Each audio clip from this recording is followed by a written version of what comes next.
Hello and welcome to Web App PhotoEdits. This is a web-based image manipulation software made in native JavaScript with some support for machine learning.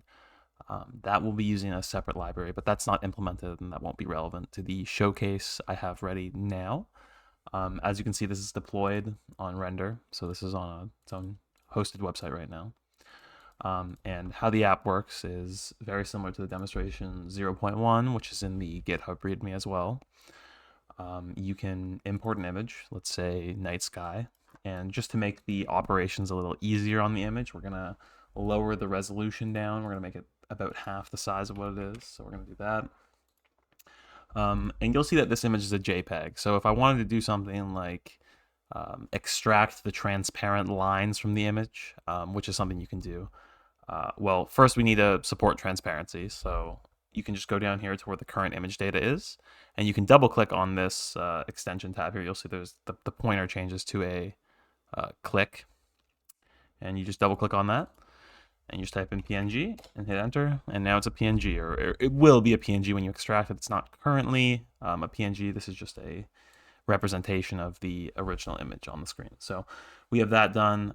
Night sky. Let's make this night sky lines. And now let's actually do that. Let's actually make it a night sky with lines. So we will be doing add layer here.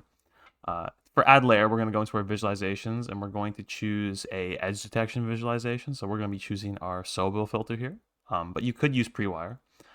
For a demonstration, I'll show you the colored directions. So if we add the color direction, you'll see here it kind of has a very nice, I'm not quite sure what this is, but it looks very pretty. It looks like a lightning bolt or something is cresting across the sky here, but that's not the important thing. We're going to get this in black and white.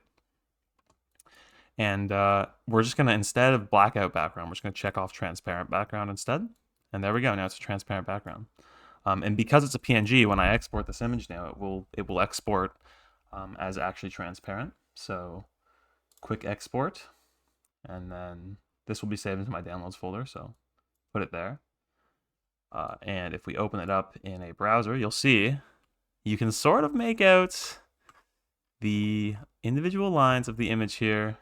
It's decided to load as white. I think that it has something to do with my settings. So let's open it up in an image editor app. Here we go. Much nicer, much prettier.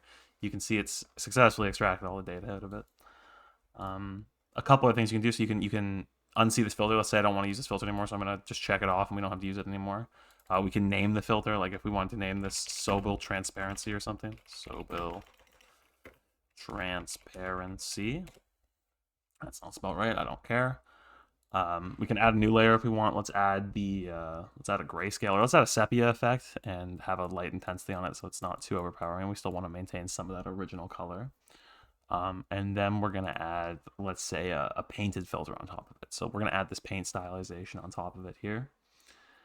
We're going to allow it to overwrite pixels. We're going to allow it to overwrite edges. And all of this is built by a specified list of parameters that it will have. So the function will be given this list of parameters, and the front end will also be given the same list of parameters, and it will know how to build these tiered lists of sliders and buttons dynamically based on that. So we're going to increase the sampling a little bit so it doesn't take too long to demonstrate it to you. So we're going to set it to 1,000. And then we're going to increase the width of these samples here. So now you can see there's kind of some splotches in the sky. Let's make them a little longer as well. And now you can see there it's kind of looking a little trippy. And we have overwrite edges, so there is not going to be any edge detection. So you can see down here now it's stomping into the trees with the brighter pixel colors, which actually does for images with a lot of noise like this, or with little noise like this, it actually would make more sense to not have them on. So let's take them off for a second. You'll see now it kind of cuts out. You can see some of them are still here. It's not perfect, of course, but most of the edges have now been respectfully cut off before they will interfere with the trees. So we're going to increase the width of this. And yeah, you can see they get bigger. That's a pretty basic rundown of it. We're going to switch it over. We're going to show actually one thing I really liked while developing this app is because everything was done in native JavaScript, so it kind of had to be all home brewed, home cooked in the studio. One thing I really liked about this was the spatial visualization. So getting this paint feature to work required me to kind of understand how to draw vectors in space. So that's what this function is, called vectors in space in the visualizations department. But you can sort of sample at any rate you want. That was maybe a bit too much, but let's sample here. And you can kind of see how this sample is going to evolve over time on a standard image. So you can see it kind of is spreading out, spreading out.